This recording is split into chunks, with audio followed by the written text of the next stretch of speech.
Assalamualaikum warahmatullahi wabarakatuh. Gimana kabarnya sobat semua? Semoga selalu diberi kesehatan baik jasmani maupun rohani oleh Allah Subhanahu wa taala. Seperti biasa kita lanjutin cerita yang kemarin, yaitu kisah yang berjudul Omah Jejer Telu. Oke teman-teman, gak usah lama-lama, langsung aja kita ke teror. Bulan November, 2 tahun setelah penutupan pabrik gula diikuti dengan pembukaan pabrik kertas. Pabrik kertas ini tidak berada di wilayah pabrik gula, jadi mohon digarisbawahi. Berdirinya pabrik baru tentu diikuti penyerapan tenaga kerja. Hal ini dimanfaatkan oleh pengelola. Setelah direnovasi seadanya, bangunan ini menjadi bangunan yang cukup layak untuk ditinggali. Saat itu beberapa rumah juga sudah dibangun, membuat fenomena Omah Jejer Telu tidak lagi terlalu dikhawatirkan oleh orang-orang. Tapi, benarkah fenomena itu benar-benar lenyap? Disinilah Putri datang dari sebuah desa di barat daya wilayah kami. Wilayah yang sudah terkenal di provinsi kami sebagai wilayah penghasil anak-anak muda yang berani merantau. Jadi buat orang yang bukan dari Jawa Timur, ada beberapa daerah yang memang terkenal pemuda-pemudinya ulet. Perempuan ataupun laki-lakinya benar-benar pekerja keras. Hal yang membuat saya masih terpukau bila melihatnya. Putri diterima di pabrik kertas dengan pembagian jam kerja 3 shift. Setelah penerimaan itu, Putri mulai mencari tempat untuk dirinya tinggal selama di kota orang. Saat itulah dia mendengar salah satu tempat yang menyediakan tempat tinggal. Kos Putri yang dahulu pernah dikenal oleh warga desa sebagai bangunan Omah Jejer Telu. Bagaimana semua dimulai? Mari masuk ke dalam ceritanya. Putri datang siang hari. Setelah mendapat alamat dari kenalan di pabrik, sampailah Putri di bangunan dengan palang kos khusus wanita. Saat Putri mendekati bangunan itu, ia terkesiap melihat rumah di samping bangunan kos dipenuhi oleh orang. Putri nampak penasaran melihatnya. Putri berdiri diam cukup lama di depan rumah itu, berharap ada warga yang berbaik hati memberitahunya apa yang terjadi. Namun, tak ada warga yang mempedulikan Putri. Mereka tampak sibuk saling mendorong satu sama lain melihat isi di dalam ruang tamu. Putri akhirnya memutuskan pergi. Ia duduk di depan bangunan di mana disediakan sebuah kursi. Sembari menunggu pengelola datang, Putri mencuri-curi pandang rumah di samping bangunan yang berjarak tak jauh dari tempat Putri duduk yang hanya terhalang pohon sawo yang mulai rimbun. Di sela-sela Putri mengamati, tiba-tiba dia mendengar suara menjerit. Suaranya nyaris membuat Putri melompat dari tempatnya duduk. Suara itu seperti suara seorang wanita. Tak tahu apa yang terjadi, warga terdengar saling berbicara satu sama lain. Sampai akhirnya, seseorang yang ada di dalam rumah membubarkan massa. Pintu rumah akhirnya ditutup diikuti oleh warga yang berhamburan pergi. Saat itulah seorang laki-laki parubaya melewati tempat Putri duduk tanpa membuang kesempatan. Karena rasa penasaran yang sudah mengusik batin Putri memberanikan diri untuk bertanya. "Ngapunten, ada apa ya Pak?" "Oh itu Mbak, Bu Rismoyo katanya ketemplekan. Sudah berapa hari ini beliau berlaku aneh, terus dipanggilkan Kiai buat bantu. Sepertinya sudah baikan." Putri hanya mengangguk, mendengarkan arti ketemplekan dalam bahasa Indonesia yang berarti kerasukan. Lelaki parubaya itu pergi. Tak lama setelah kepergian lelaki itu, pengelola datang yang adalah seorang wanita dengan sepeda kumbang. Terjadi basa-basi di antara mereka, mulai dari harga sewa sampai peraturan selama tinggal di sini yang salah satunya adalah dilarang keluar kos kecuali shift malam. Awalnya, Putri merasa ada yang janggal dari ekspresi pengelola karena beberapa kali dia seperti menunduk saat Putri bertanya perihal peraturan. Karena tidak ada pilihan lain, Putri pun akhirnya setuju. Si pengelola mengajak masuk Putri ke dalam bangunan. Saat Putri melihat-lihat sekilas ke arah rumah tempat warga tadi berkumpul, si pengelola mengajak masuk Putri ke dalam bangunan. Saat Putri melihat sekilas ke arah rumah tempat warga tadi berkumpul, di jendela rumah, tepatnya di kaca tembus pandang di antara rimbun batang daun pohon sawo, dia seperti melihat seorang wanita tua berambut panjang terurai melihat dirinya. Ekspresinya melotot melihat Putri. "Mbak, lihat apa? Sini masuk," kata si pengelola melambaikan tangan yang diikuti langkah kaki Putri masuk ke dalam bangunan. Di dalam sana, Putri melihat 3 kamar berjejer berukuran kecil yang semuanya menghadap ke arah selatan, sementara 2 kamar lain menghadap ke utara. Pengelola menjelaskan bila bangunan ini baru saja mengalami renovasi besar-besaran. Hal ini terlihat di mata Putri, termasuk anak tangga, di mana saat Putri bertanya tentang hal ini, pengelola menjelaskan bila pembangunan untuk lantai 2 belum selesai terkendala dana. Putri mengerti.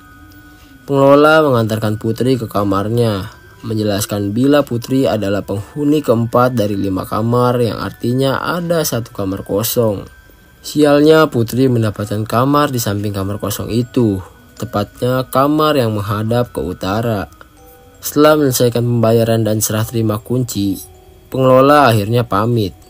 Ia mengatakan kalau saat ini 3 penghuni kamar sedang bekerja shift pagi, jadi kemungkinan Putri untuk bertemu mereka adalah saat sore nanti. Putri mengangguk. Pengelola pergi. Di dalam kamar berukuran kecil itu, Putri meletakkan tas, memindahkan baju yang ada di dalamnya ke dalam almari kayu. Kamarnya sendiri tampak sederhana dengan pintu dan jendela persegi panjang ke atas bertutupkan gorden untuk privasi masing-masing penghuni. Saat itulah Putri mendengar suara pintu terbuka yang berasal dari luar kamarnya. Putri mendekat ke jendela, mengintip dari balik gorden. Seorang wanita berambut panjang keluar dengan kaos berwarna hijau di bahunya tersampir handuk. Ia berjalan dalam posisi menunduk. Denah lokasi bangunan ini sebenarnya sederhana. Ruang tengah ada di antara kamar Putri dan 3 kamar jejer. Sementara di bagian timur ada sekat tembok yang dipakai sebagai dapur umum. Sementara bagian selatan dari sekat tembok ada 1 kamar mandi tempat perempuan itu masuk. Saat itu Putri tidak merasa curiga. Ia berpikir mungkin saja pengelola lupa dengan jadwal penghuni kos, sehingga ada 1 di antara mereka yang tidak bekerja. Seseorang yang baru saja keluar dari kamar yang ada di tengah. Meski Putri berpikir seperti itu, namun hal ini mengganggu dirinya. Putri melipat baju-baju miliknya sebelum berdiri untuk mengecek benarkah apa yang dia lihat ini, karena Putri merasa janggal dengan sikap perempuan yang dia lihat ini. Putri mendekati kamar mandi, di mana mulai terdengar suara air berkecimpung saat seseorang menyiram dengan gayung. Seperti tahu kehadiran Putri, suara air dari dalam kamar mandi tiba-tiba berhenti begitu saja, membuat Putri kebingungan cukup lama. Bagi Putri sendiri, sikapnya ini memang tidak pantas dilakukan, terlebih dirinya masih tergolong baru di tempat ini. Putri masih menunggu. Pintu tiba-tiba berderit terbuka, di mana Putri melihat perempuan itu membuka sedikit dari dalam melihat wajah Putri. Akhirnya, mereka saling melihat satu sama lain. Belum terpikir bagi Putri untuk mencari alasan saat tiba-tiba perempuan itu seperti tahu apa yang Putri lakukan. "Mbaknya balik saja ke kamar, gih." Putri mengangguk, seperti tubuhnya dipaksa untuk menurut. Ia kembali ke kamar meninggalkan perempuan itu di dalam kamar mandi. Ini adalah kali pertama Putri merasa bulu kuduknya berdiri saat melihat seseorang. Putri tahu ada yang janggal dari penghuni di tengah kamar itu. Putri mengunci pintu, menyibak gorden, lalu pergi tidur. Ia hanya berharap semua yang dia lakukan tidak akan membuat dirinya terlibat dalam hal-hal yang paling tidak dia inginkan saat dirinya jauh dari keluarga. Suara azan maghrib berkumandang. Putri tersentak dari tidurnya.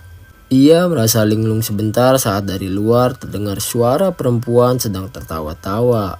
Putri melangkah keluar untuk melihat. Di ruang tengah, Putri mendapati dua perempuan sedang berbicara satu sama lain. Terjadi jeda di antara mereka. "Loh, ada yang isi kamar ini toh? Maaf ya mbak, kita nggak tahu kalau di dalam kamar ada orangnya." Disitulah Putri akhirnya berkenalan dengan penghuni kos di sini, sebut saja mereka Dika sama Anggi. Meski baru sebentar, Putri langsung bisa akrab dengan mereka. Mungkin karena mereka berasal dari daerah yang sama. Begitu juga kesamaan nasib mereka sebagai perantau. Saat itulah keheningan tiba-tiba terasa saat dari tengah kamar Putri melihat perempuan itu melangkah keluar. Putri hanya diam memandang perempuan itu yang melihat Putri dengan sorot mata menyelidik. "Lin, sini. Ini ada Mbak Putri, dia dari kota Malang, samping kotamu. Nama kota kita samarkan ya teman-teman, biar nggak ada salah paham." Oke, lanjut ke ceritanya. Perempuan itu mendekat lalu bergabung. Saat itulah Putri mengatakannya, "Saya sudah bertemu kok tadi siang." Mendengar hal itu, wajah Anggi dan Dika saling melihat satu sama lain dengan ekspresi bingung. "Bertemu gimana?" Perempuan itu hanya melihat Putri menunggu dia menjawab. "Ya bertemu mbak, tadi di sini." Hening. Tiga perempuan itu melihat Putri dengan sorot mata semakin bingung. Putri mencoba menjelaskan, namun Anggi berkata kalau Elin satu shift jadi tidak ada yang di dalam rumah, begitu juga Dika. Putri awalnya berkeyakinan keras kalau dia tidak salah lihat. Anehnya perempuan bernama Elin ini tidak memojokkan Putri, sebaliknya dia kemudian mengajak pergi. "Mbaknya lihat saya keluar dari kamar itu?" "Iya mbak, sumpah. Terus Mbak Elin pergi mandi loh, malah sempat buka pintu." Perempuan bernama Elin itu mengangguk. Dia lalu mengatakan sesuatu yang membuat Putri terkejut. "Saya percaya dengan perkataan mbak kok, tapi sepertinya itu bukan saya." Putri terlihat bingung. "Maksudnya bagaimana?" "Gak apa-apa mbak, gak usah dipikirin. Pokoknya itu bukan saya, cuma menyerupai saja kan." Elin mengakhiri kalimat. Ia kembali kedua temannya lalu menjelaskan kalau Putri memang salah lihat. Hal ini membuat Putri semakin merasa aneh. Hari mulai larut, satu persatu perempuan itu mulai berpamitan pergi, termasuk Elin yang terakhir. Sebelum ia masuk kamar Elin lalu berkata kepada Putri, "Saya mau tidur dulu ya mbak." Putri mengangguk. Ia bersiap pergi juga. Tapi aneh, Elin melihat Putri dengan ekspresi mengiba. "Mbak Putri, kalau saya tidur biasanya saya lelap sekali. Suara apapun gak bisa ngebangunin kecuali waktu subuh. Nggih."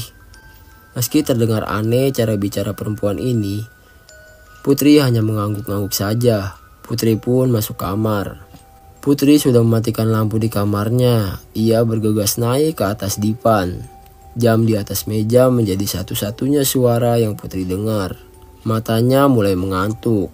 Perlahan-lahan saat lagi-lagi akibat pintu kayu dengan engsel berkarat membuat suara ketika pintu terbuka terdengar keras.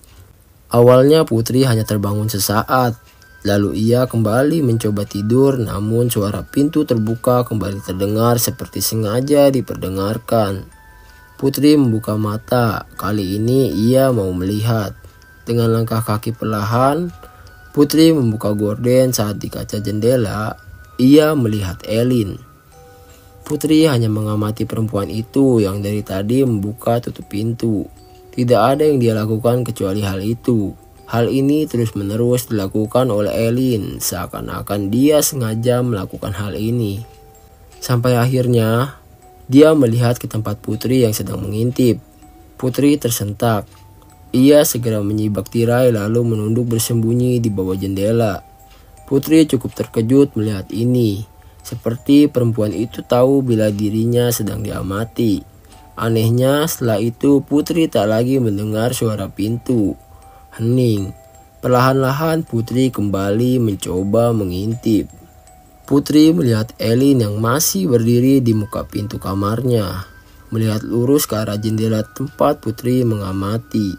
Dengan wajah kosong, Elin tersenyum, lalu seolah-olah memberikan gestur menutup mulut Elin melangkah mundur.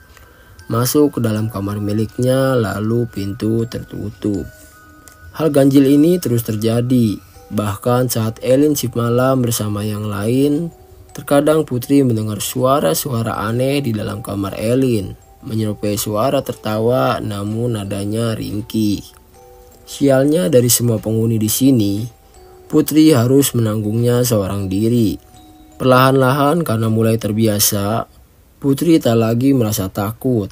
Ditambah Elin terkadang memberikan pesan meski tidak secara langsung, seperti mencuci kaki sebelum tidur sampai berdoa setelah naik di atas dipan. Sampai hari itu terjadi, saat pulang shift malam, Putri melihat seorang wanita tua berdiri di depan pagar pintu kos miliknya. Putri seperti pernah melihat wajah wanita tua itu. Ia benar-benar terasa familiar. "Du, nak, awakmu jek diganggu mbek kodame cah iku. Gelem tak dudul carane ben gak onok sing ganggu maneh," kata si wanita tua. Namun Putri tak menggubris. Ia melewati wanita tua itu. Putri membasuh kakinya kemudian berjalan ke kamar saat dirinya berpapasan dengan Anggi. Wajahnya terlihat kebingungan, terutama saat melihat Putri. "Ono opo Nggi?" Anggi yang mungkin sudah tidak sanggup menahan lalu berkata kepada Putri, "Aku boleh nginep kamarmu nggak?" Malam itu Anggi menginap di kamar Putri. Ada hal yang menarik perhatian Putri adalah tangan Anggi yang tantrum. Putri yang tidak bisa menahan diri lalu bertanya, "Ono opo asline?" Anggi melihat Putri dengan sorot ketakutan. Ia lalu duduk menuju kamar Elin. "Aku takut sama Elin." "Kenapa toh Elin?" tanya Putri. "Kemarin aku bertengkar sama dia. Biasalah kerja terus ada masalah. Terus anak itu kayak kesal sama aku, gak diajak bicara sama sekali. Terus pas itu aku lagi tidur, tiba-tiba anak itu gedor-gedor pintu. Waktu itu kamu shift malam, terus si Dika gak pulang. Cuma aku sama Elin. Takut asli aku. Sampai sekarang aku gak bisa lupa suaranya." "Suara opo?" "Ya suara Elin." Putri tidak mengerti. Ia menunggu Anggi menceritakannya lebih jelas. Elin teriak-teriak, tapi suaranya beda. Suaranya tinggi melengking, terus bilang kalau dia bakalan buat musibah sama aku. Sumpah, aku gak berani buka. Dia terus ngintipin aku di kaca yang kututup pakai gorden sampai pagi. Putri terdiam. Ia tak bicara apapun. "Ya sudah, besok kalian baikan saja. Kerja jauh buat cari duit, bukan buat musuh." Anggi mengangguk. Putri tak lagi membahas hal ini karena keesokan paginya ia melihat Anggi dan Elin sudah berbaikan. Mereka saling berbicara satu sama lain lagi, tapi siapa sangka bila sesuatu terjadi. Malam itu saat Putri melewati rumah tetangganya, lagi-lagi Putri bertemu wanita tua itu. "Nak, kesini." Wanita tua itu melambaikan tangannya di dekat pohon sawo sembari menahan tubuhnya yang bungkuk. Putri awalnya ingin melewatinya saja, tapi cara wanita tua itu melihat membuat Putri merinding sehingga tanpa sadar Putri akhirnya menuruti perkataan wanita tua itu. "Kodame cah iku aslinya jahat nu, nek ambe awakmu paling mek usil to.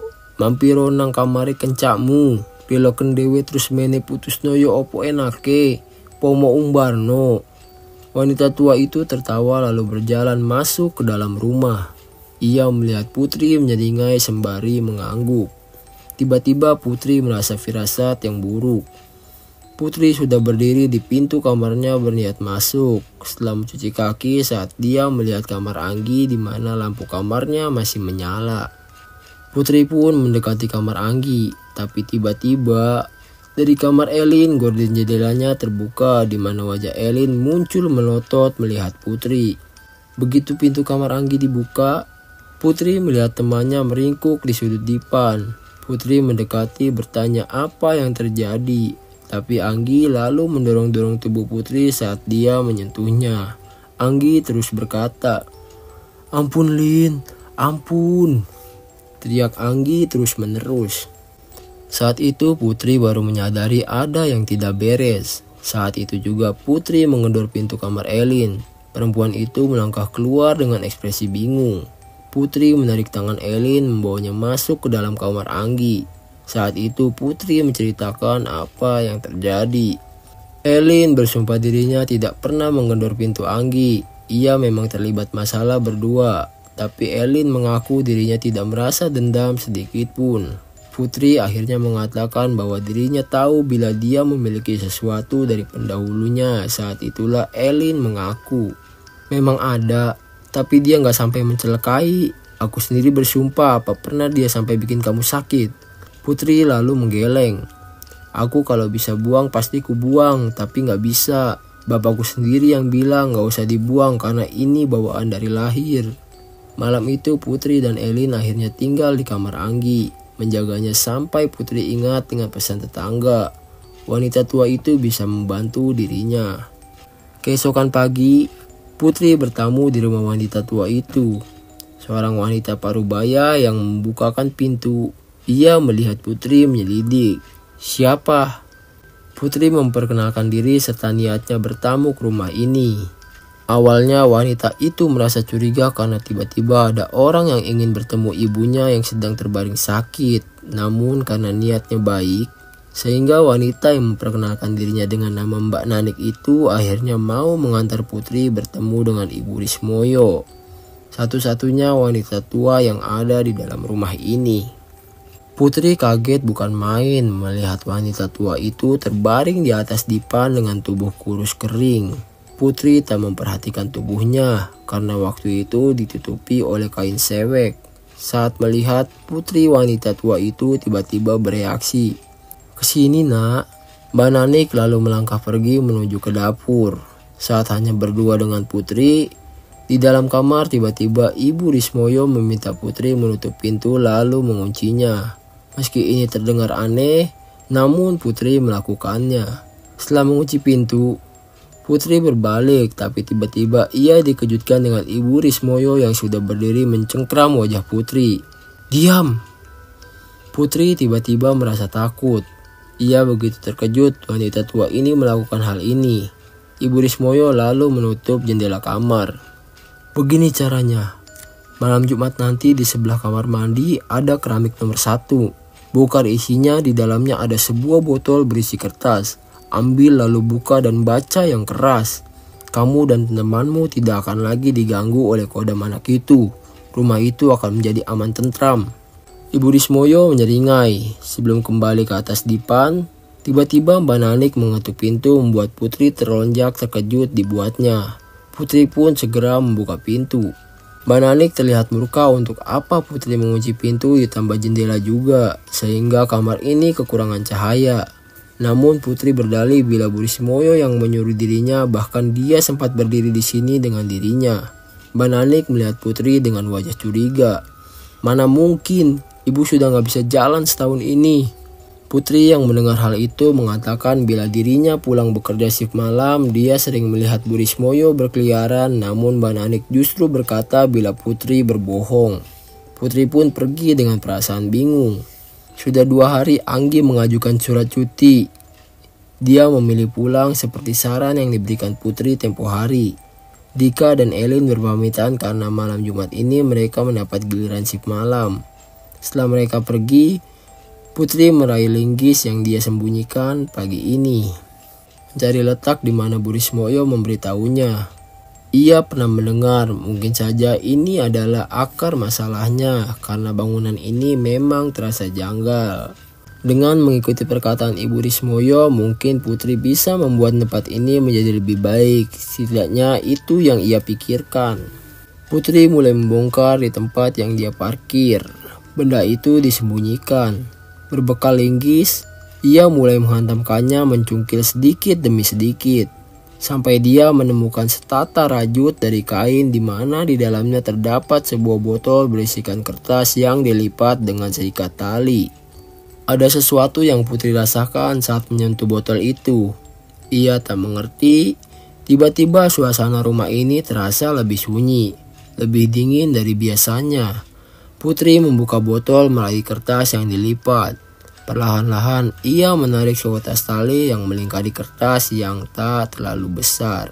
Kertas itu terlihat tua berwarna kekuningan. Di dalam kertas tersebut, Putri menemukan tulisan tangan berbahasa Arab. Rupanya itu adalah isim. Ia pernah mendengar tentang isim dan raja. Itu seperti surat yang menggunakan bahasa Arab yang biasa digunakan untuk jimat lama. Putri tak berani membaca kertas itu. Ia tahu ada yang salah dengan ini saat dari belakang ia merasa sesuatu yang mengawasi dirinya. Putri melihat ruang tengah yang kosong, seakan-akan dirinya mendengar langkah kaki namun tak ada siapapun sebelum sesuatu melintas dengan cepat, lenyap. Dari dalam kamar, Putri terdengar rintihan suara wanita yang sedang menangis. Begitu pilu hingga tanpa sadar Putri melangkah perlahan-lahan mendekati kamarnya. Ia tahu ada sesuatu di dalam sana. Siapa? Bukankah dia sendirian di dalam rumah ini? Putri membuka pintu, namun ia tak menemukan siapapun. Apakah dirinya salah mendengar? Namun dari kamar tempat Elin tidur tiba-tiba suara pintu berderi terbuka terdengar. Membuat Putri melihat sesuatu yang ada di dalamnya. Sesuatu berdiri di dalam kegelapan kamar melihat dirinya.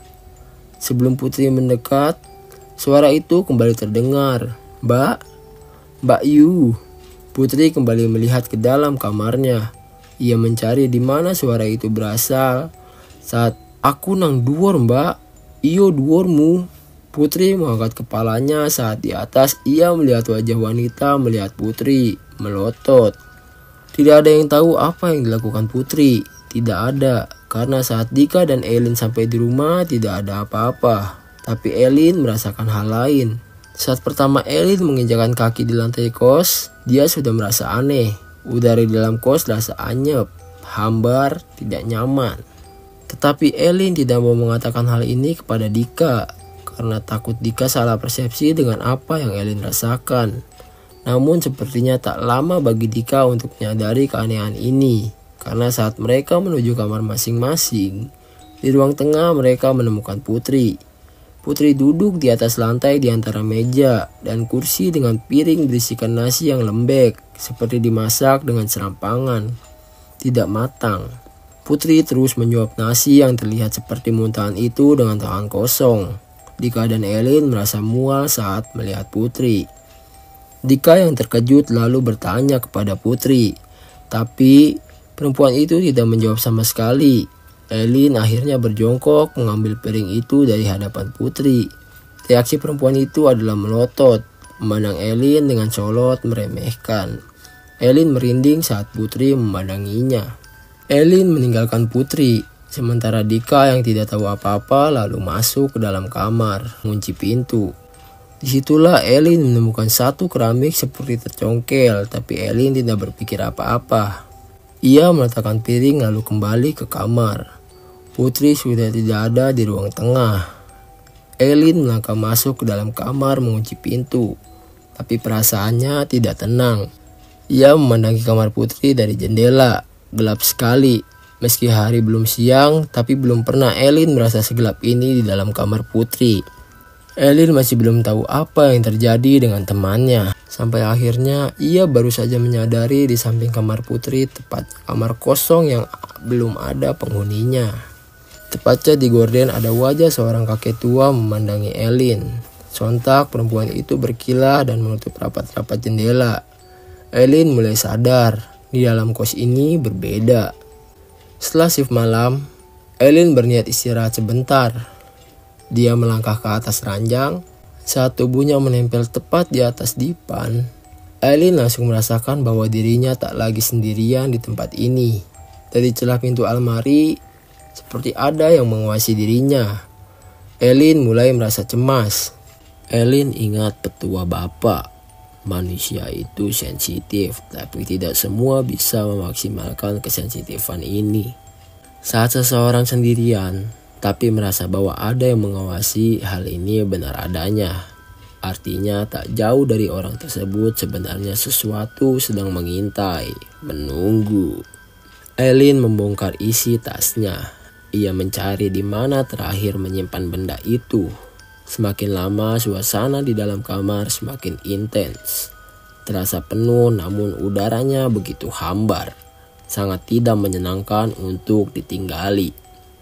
Setelah Elin mencari membongkar tumpukan pakaian, akhirnya ia menemukan benda itu, tasbih yang dibuat dari biji salak. Elin segera berzikir di atas dipan tempatnya duduk. Membaca ayat menenangkan dirinya, setidaknya itu yang Elin harapkan. Namun belum berhasil. Elin menenangkan diri. Pintu yang sudah dikunci tiba-tiba terbuka dengan sendiri. Elin berhenti sebentar, namun jari jemarinya masih memutar tasbih biji salak. Saat itulah tidak ada angin. Pintu yang terbuka menutup lagi, namun menimbulkan suara berdebam yang sangat keras. Hal ini disusul dengan jeritan suara dari kamar Putri. Elin hanya bisa tercengang mendengarnya. Elin pergi keluar. Di sana dia melihat Dika yang sudah berganti pakaian. Mereka saling berpandangan satu sama lain sebelum yakin menuju kamar Putri bersama-sama. Dika berjalan di belakang Elin yang perlahan-lahan mendorong pintu. Di sana mereka melihat Putri yang sedang tidur. Mereka yakin mendengar suara Putri menjerit. Namun nyatanya perempuan ini sedang tertidur lelap. Aneh, karena tidak ada orang lain yang ada di dalam sini kecuali mereka bertiga. Saat itulah Putri membuka mata lalu duduk di atas dipan. Putri menunduk dengan rambut berantakan. Elin akhirnya yakin setelah sebelumnya dirinya hanya merasa curiga. Yang pertama Elin lakukan adalah mendekati Putri perlahan-lahan lalu menepuk bahunya. Namanya siapa? Putri tak langsung menjawab. Ia hanya menyeringai. Dika melihat ke arah dua temannya, bingung. Bapak pernah bilang, setan tidak akan berbohong saat ditanya. Mereka menyesatkan, namun menghindari sebuah kebohongan. Begitu juga dengan apa yang Elin lihat saat ini. Putri tidak menjawab pertanyaan.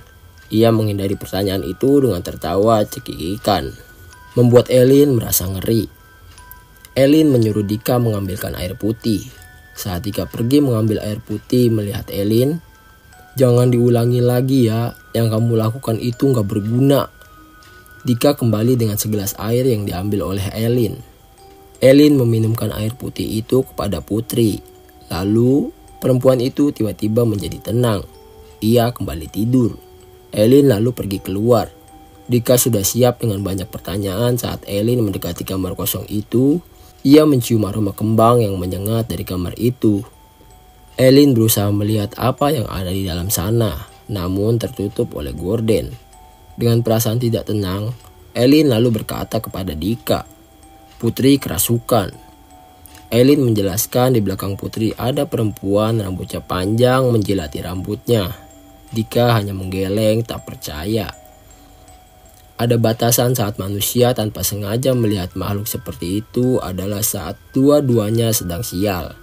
Tapi berbeda bila mereka sengaja menunjukkan wujudnya, apalagi bila bukan mengancam. Hal ini yang ditakutkan Elin, sehingga dia memutuskan keluar siang-siang buta itu. Elin berkata kepada Dika agar dia menjaga Putri sebentar. Dia akan kembali dengan pengelola, menceritakan semua. Dika awalnya bingung sampai dia menyadari dia sendirian di rumah ini dengan Putri yang bersikap aneh. Namun Dika mencoba untuk tenang sebelum pintu kamarnya terbuka. Dika menuju ke kamarnya karena sekilas ia melihat seorang anak kecil seperti melintas diikuti suara ranjang berdencit seperti diinjak-injak oleh seseorang. Namun tubuhnya mendadak merasa lebih dingin dari sebelumnya saat melihat Putri. Saat Dika melewati pintu kamar, ia tak menemukan apapun, hanya kamar kosong. Merasa tenang, Dika berniat kembali ke tempat Putri. Namun sebelum dia menutup pintu kamar, matanya menangkap sepotong tangan bersembunyi di atas almari yang kemudian lenyap begitu saja. Dika yang merasa bahwa Elin benar, lalu berlari menuju pintu keluar saat ia melihat Elin sudah datang dengan wanita pengelola. Elin mengajak wanita itu masuk cepat-cepat. Dika mengikuti dari belakang. Pintu kamar tempat Putri berada dibuka. Mereka melihat Putri menatap mereka semua. "Ono opo?" tanya Putri kepada mereka. Pengelola itu mendekat. menyentuh kening Putri. "Gak apa-apa, kerasukan opo. Ojo aneh-aneh," kata si pengelola kepada Elin. Putri berniat turun dari ranjang, namun tubuhnya hampir saja kehilangan keseimbangan. Pengelola mengatakan kepada Elin bila Putri hanya sakit biasa, nggak ada hubungannya dengan apa yang Elin katakan. Meski tidak yakin, Elin tidak dapat berbuat apa-apa. Dika pun memilih hanya diam, menemani Putri di kamar. Siang ini harusnya Putri bekerja, namun sepertinya ia izin. Langit mulai gelap.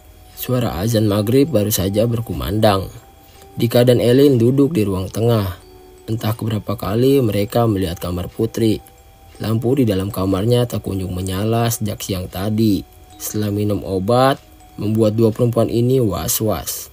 Setelah menunggu, akhirnya Elin tidak sabar. Ia berdiri menuju kamar Putri mengetuk pintunya. Dari dalam terdengar suara Putri menyuruh Elin masuk. Dika hanya mengawasi dari jauh. Saat itu lagi-lagi Dika mendengar suara kecipuk saat kaki menyentuh keramik diikuti suara anak. Namun setiap kali melihat ke sana kemari Dika tak melihat siapapun. Hanya suara-suara yang sangat pelan. Seperti suara anak-anak sedang bermain. Menunggu Elin kembali, padahal Dika sudah ingin pergi mandi, membuat perempuan ini akhirnya acuh. Ia berjalan menuju kamar mandi seorang diri. Dika sudah menutup pintu kamar mandi. Suara air yang keluar dari pancuran adalah satu-satunya suara yang Dika dengar. Kamar mandinya kecil dengan satu bak plastik besar. Di atas tembok ada balok untuk ventilasi, di mana Dika bisa melihat daun pohon pisang. Malam ini angin berembus masuk.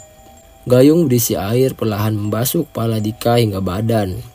Airnya segar namun beraroma anyir. Namun Dika tak menemukan keanehan apapun selain air bening yang keluar dari pancuran. Dika menggosok tubuhnya dengan sabun. Saat suara orang menangis tiba-tiba terdengar di telinganya. Suara pelan nyaris tak terdengar. Arahnya dari balik tembok. Namun Dika meyakinkan diri di belakang hanya ada kebun pisang milik tetangga. Mana mungkin ada orang menangis. Namun Dika menjadi ingat sesuatu bila mendengar suara pelan yang tak ada wujudnya. Bisa saja itu. Dika tak memperdulikan. Ia cepat-cepat mengguyur tubuhnya lagi. Namun aroma anyir semakin tercium di hidungnya saat Dika tanpa sengaja melihat ke lubang ventilasi di mana dia melihat wajah seorang wanita tua melirik menatap dirinya. Dika berteriak. Berbekal handuk untuk menutupi tubuhnya, Dika berlari keluar. Ia bertemu dengan Elin dan Putri yang berwajah pucat. Wajah mereka tampak terkejut melihat Dika. Dika tidak tahu kenapa wajah mereka tampak seperti itu. Saat itu juga Elin mengatakannya. Darah. Dika melihat sekujur tubuhnya saat itu ia baru saja bermandikan darah. Putri menjerit memalingkan wajah saat mereka menyadari sesuatu mendekat.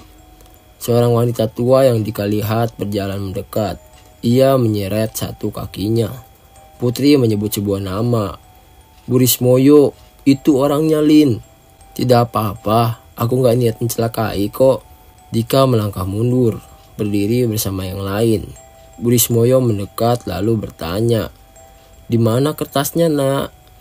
Wanita tua itu melihat Putri, namun perempuan ini terlalu takut.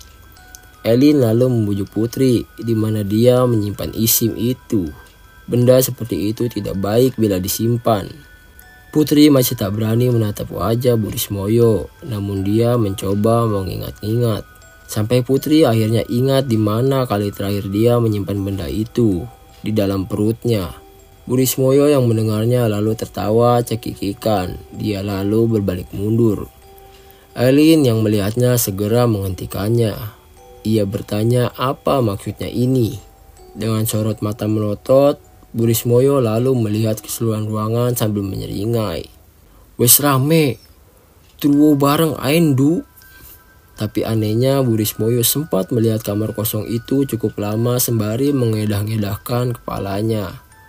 Lalu pergi dengan menyeret satu kakinya. Elin lalu menarik Putri dan Dika menuju ke kamarnya. Burismoyo pergi lewat pintu belakang, meninggalkan mereka bertiga. Di kamar Elin, mereka bertiga sudah mengenakan ruku, wirid semalaman, sedangkan di luar kamar terdengar suara seperti seseorang saling berbicara satu sama lain.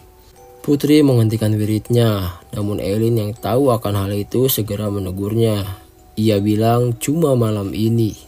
Malam semakin larut, suara orang sudah menjadi suara benda-benda yang berjatuhan. Elin bilang untuk tak ada satupun dari mereka yang buka mata, karena setelah ini gangguannya semakin hebat. Putri serta Dika hanya mengangguk, hanya Elin yang melanjutkan. Namun Putri mulai goyah. Ia mendengar bisikan dari seorang wanita yang meminta tolong. Lembut sekali suaranya. Ia memohon agar Putri membantu dirinya. Udara sangat dingin. Elin saja belum pernah semerinding ini. Putri semakin lama mulai penasaran. Suara siapa yang berbisik di telinganya? Orang Jawa mengenal dengan nama Jalayatan yang berarti singgah. Hal ini yang Elin lakukan. Mereka bertiga singgah untuk pamit. Elin membawa Putri dan Dika untuk masuk ke dunia mereka sebelum pergi lalu menutup semuanya.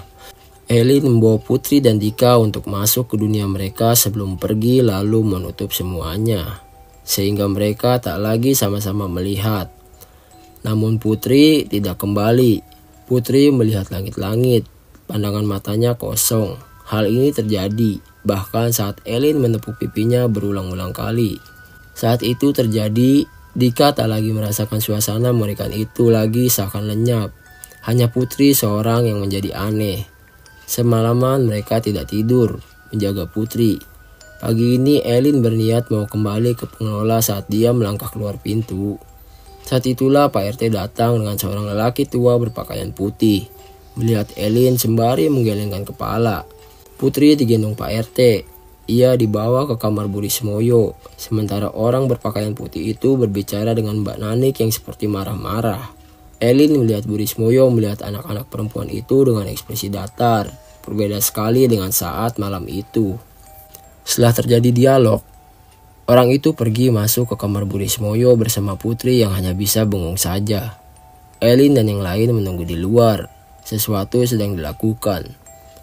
Cukup lama, hampir seharian saat lelaki itu keluar untuk memarahi Elin. Gak semua orang bisa kayak begitu. Bila jadi kamu lebih baik pergi ke kos teman cuma semalam saja daripada nekat kayak begitu. Untung temanmu gak sampai hilang. Elin tahu apa yang dilakukannya beresiko. Namun saat itu kepalanya sudah buntu. Ia terpaksa melakukannya. Lelaki itu menunjukkan isim raja yang entah bagaimana bisa keluar dari perut Putri. Rupanya lelaki itu dulu memang sengaja memendam di dalam rumah hanya untuk memancing padur dari anak si ibu yang bersemayam di tubuh Rismoyo.